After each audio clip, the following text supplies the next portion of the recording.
Today is your lucky day. The perfectly placed tree. Wait, what's that?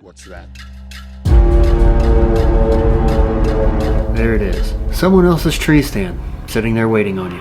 What do you do now? Assess the situation. Is the stand being frequently used? Mud on the climbing sticks or a shiny new ratchet strap tips you off that it's being used currently. A severely dried out bow rope or rusty cables says otherwise. Is the area littered with scent wicks and signs of aggressive hunting, or does it look natural with more deer sign than human?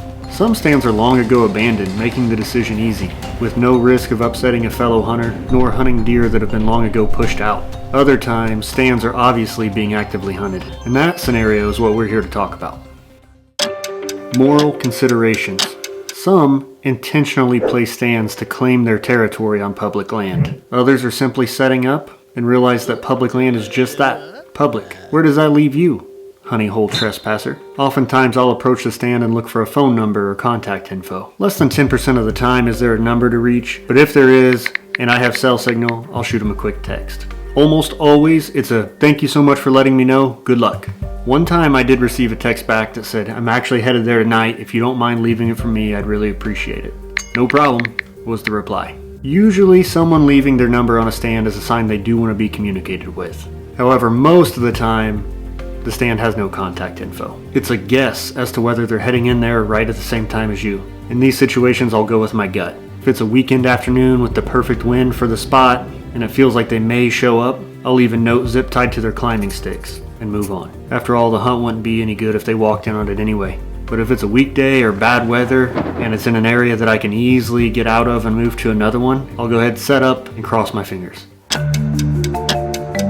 Sometimes, even when you've decided that it's morally and ethically fair and decent to stay and hunt an area, it still just makes sense to move on. For example, the scent wicks and signs of aggressive hunting I mentioned earlier. If I walk into an area that looks amazing, but find litter, cigarette butts, I generally determine that I'll be better off pushing on. Sometimes it isn't so obvious, but your gut tells you that somebody may move in here.